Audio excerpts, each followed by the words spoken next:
तो हमने अब तक ये देखा कि केमिकल रिएक्शंस को समझने के लिए we need to understand both the mass of a chemical species और उस स्पीशीज में कितने एटम्स हैं, क्योंकि केमिकल इंटरैक्शन एटॉमिक लेवल पे होती है। मास के बारे में हमने क्लियरली देख लिया in terms of atomic mass units, atomic mass and molecular mass. अब काउंटिंग पे आते हैं। एटम्स को काउंट करने के लिए हम एक नया यूनिट डिफाइन करते हैं which is called the mole. ये मोल क्या होता है ये समझने से पहले हम जाते हैं एक ऐसा यूनिट जो हम डेली लाइफ में बहुत यूज करते हैं। इस यूनिट को हम we basically have seen that this unit is something called as a dozen. Dozen होता क्या है? हम कोई किसी भी चीज के 12 ऑब्जेक्ट्स ले लें, whenever we have 12 ऑब्जेक्ट्स, हम कहते हैं कि we have 1 dozen objects with us. So ये जो डजन वर्ड है इसको हम 12 नंबर से एसोसिएट करते हैं। तो हमारे पास अगर 24 ऑब्जेक्ट्स हैं, हम कहते हैं कि हमारे पास 2 डजन चीजें हैं एंड सो ऑन। मोल भी एक सिमिलर कॉन्सेप्ट है। Just like the number 12 is associated with 1 dozen, एक नंबर होता है जो एक मोल के साथ एसोसिएटेड है। ये क्या नंबर है ये हमें पता चलता है from the SI definition of mole. Mole की एसआई डेफिनेशन क्या है? The SI definition of mole states that mole का जो नंबर है it is that number of atoms which is present in 12 grams of the C12 isotope. So isotopes के बारे में हमने पढ़ा है।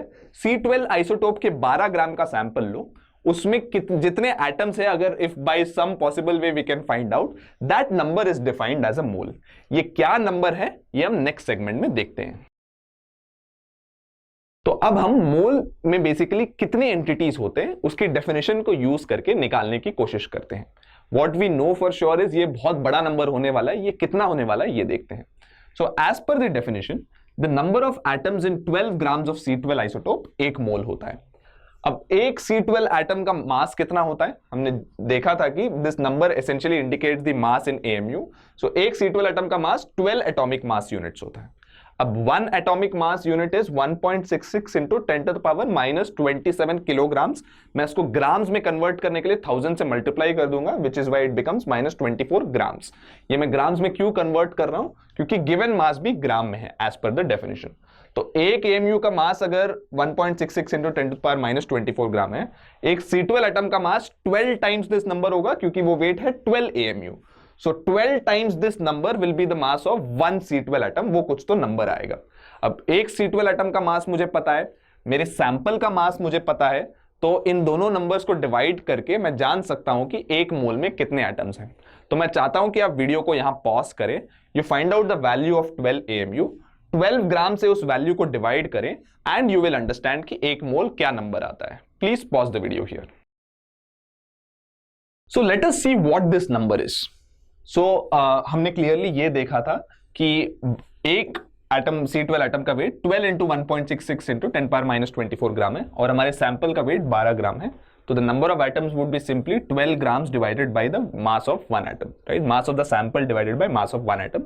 और ये डिवीजन अगर आप सही से करें, you will get the value of 1 mole as per the definition to be 6.023 into 10 to the power 23. So this is the number, just like एक डजन 12 चीजों को रिप्रेजेंट करता है, एक मोल इतनी चीजों को रिप्रेजेंट करता है। We expected this to be a big number, हमको पता था कि ये बहुत बड़ा नंबर आएगा, which is clearly that 10 to the power 23 है इसका ऑर्डर। So whenever, जब भी फ्यूचर में हम एक मोल की बात करें, इसका हमेशा मतलब यही है कि उसमें 6.0, एक मोल में 6.023 into 10 to the power 23 चीजें हैं।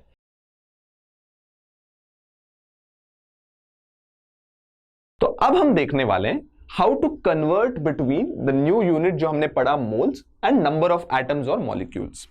हमने देखा कि एक मोल की डेफिनेशन, मोल का short form is usually written as 1 MOL instead of the complete MOLE। So 1 mole is 6.023 into 10 to the power 23 entities. Entities का क्या मतलब होता है? Entities का मतलब objects ही होता है। Just like 1 dozen is 12 objects, 1 mole is these many objects, right? Usually हम mole जैसा बड़ा नंबर हम डेली लाइफ में यूज नहीं करते।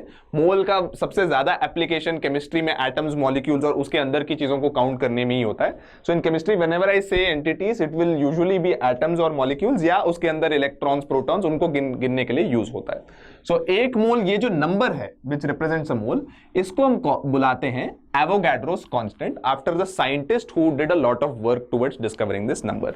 सो it is also represented as Na, A standing for Avogadro and N standing for the number representing Avogadro's contribution. So Na जब भी आप देखें, you should immediately remember this number. So now क्योंकि एक मोल इतनी एंटिटीज के बराबर है, we can have a very quick expression जो number of atoms और molecules और number of moles of atoms और molecules को relate कर सकता है. और वो relation ये है कि number of atoms और molecules is Na times number of moles of atoms और molecules. तो आपके पास किसी चीज के 2 मोल हैं तो उसमें atoms कितने होंगे? 2 times this number, so 2 times Na. किसी चीज के 3 मोल हैं उसमें नंबर ऑफ एटम्स या मॉलिक्यूल्स कितने होंगे? It would be 3 times this number. जितने मोल्स हैं उसको Na से मल्टीप्लाई करो, आपको उतने, you will actually get the number of atoms or molecules. So in this expression you can clearly see that there are 2 variables and a constant. एक variable ये है और एक वेरिएबल ये है. तो आपको इन दोनों में से कुछ भी पता है, you can find out the other easily using this expression. Now to make sure कि आप ये एक्सप्रेशन क्लियरली समझ गए, here are 2 quick problems. आपका पहला प्रॉब्लम है, अगर आपके पास 3 मोल हीलियम दिया गया है, आपको पता करना है using this expression 3 mole helium में कितने हीलियम एटम्स हैं. सेकेंड, अगर इंस्टेड ऑफ दिस मैंने उल्टी चीज दी, अगर मैंने आपको दी है कि HCl के 30.115 into 10 to the power 23 molecules दिए, मैंने नंबर ऑफ मॉलिक्यूल्स दिया है इधर instead of giving number of moles, तो उसमें कितने मोल्स HCl मॉलिक्यूल्स हैं. Please pause the video here and try to determine the answer of both of these using this expression.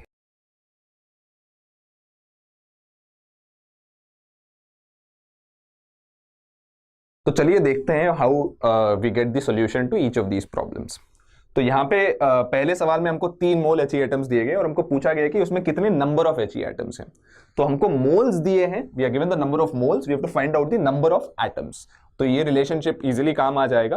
One thing जो मैं mention करना चाहता हूं यहाँ, ये नंबर ऑफ मोल्स जो क्वांटिटी है उसको हम सिंबल से रिप्रेजेंट करते हैं, स्मॉल एन सिंबल से रिप्रेजेंट करते हैं. जस्ट लाइक फिजिक्स में हम वेलोसिटी के लिए v यूज करते हैं, डिस्टेंस डिस्प्लेसमेंट के लिए s यूज करते हैं, which you will see later on as well. So this is the standard symbol for that. So इस एक्सप्रेशन से क्लियरली अगर हमको ये निकालना है, it would simply be number of mole times Na.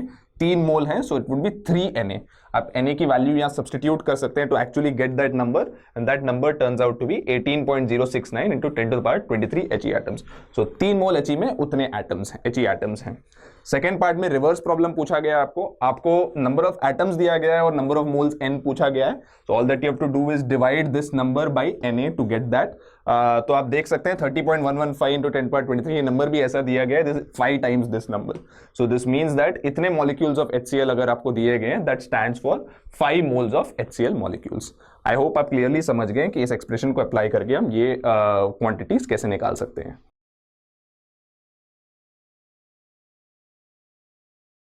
तो अभी हमने क्लियरली देख लिया कि नंबर ऑफ एटम्स कैसे निकाल सकते हैं किसी भी एंटिटी का अगर हमें नंबर ऑफ मोल्स दिया है, राइट. तो इसी से रिलेटेड एक छोटा प्रॉब्लम है. सो अगर मैं आपको पूछूं कि अमोनिया, जिसको हम रिप्रेजेंट करते हैं by the formula NH3, ammonia के आपके पास 3 मोल हैं. अमोनिया के 3 मोल में कितने H एटम्स हैं? यूजिंग दैट एक्सप्रेशन मैं चाहता हूं कि आप निकालें, and then we will see how to go about it. Please pause the video here.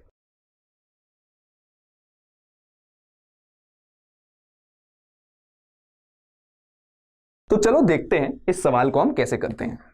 सो यहां पे आप में से कुछ लोगों ने सोचा होगा कि नंबर ऑफ H एटम्स निकालना है. नंबर ऑफ एटम्स हम निकालते कैसे हैं? We multiply Na with the number of moles. तो आप में से कुछ लोगों को लग रहा होगा कि नंबर ऑफ मोल्स तो 3 है, उसको Na से मल्टीप्लाई करें तो number of H atoms must be 3 Na. अगर आपने ऐसा किया, you have made a big mistake. आपको रियलाइज करना पड़ेगा कि यहां पे हमको नंबर ऑफ एटम्स हाइड्रोजन का पूछा गया है, but number of moles NH3 का दिया गया है. So you can't use that expression directly. वो एक्सप्रेशन सिर्फ सिमिलर स्पीशीज के लिए यूज होता है. So the right thing to do here is to identify कि NH3 का जो मॉलिक्यूल होता है उसमें 1 नाइट्रोजन और 3 हाइड्रोजन एटम्स होते हैं. तो एक मॉलिक्यूल NH3 में 3 हाइड्रोजन एटम्स होते हैं. तो 1 मोल NH3 मॉलिक्यूल्स में 3 मोल हाइड्रोजन एटम्स होंगे, और 3 मोल हाइड्रोजन एटम्स में 3 Na हाइड्रोजन एटम्स होंगे. ये कंपैरिजन मैं कर सकता हूं क्योंकि मोल्स भी इधर H एटम्स का है और नंबर ऑफ एटम्स भी मैं हाइड्रोजन का ही निकाल रहा हूं. Here I can use that expression safely. So net इसका मतलब ये हुआ कि 1 मोल NH3 में 3 Na हाइड्रोजन एटम्स होंगे. तो हमको दिया गया है 3 मोल NH3. सो 3 मोल NH3 में 3 times 3NaH एटम्स होंगे and this is equal to 9NaH atoms. तो आप देख सकते हैं by making a simple error आपको 1/3 ऑफ द एक्चुअल अमाउंट है, आपको 3Na आए जबकि actually there are 9NaH atoms in this sample. I hope you are very clear यहां पे आप कॉमन गलती कैसे कर सकते हैं and how to avoid that.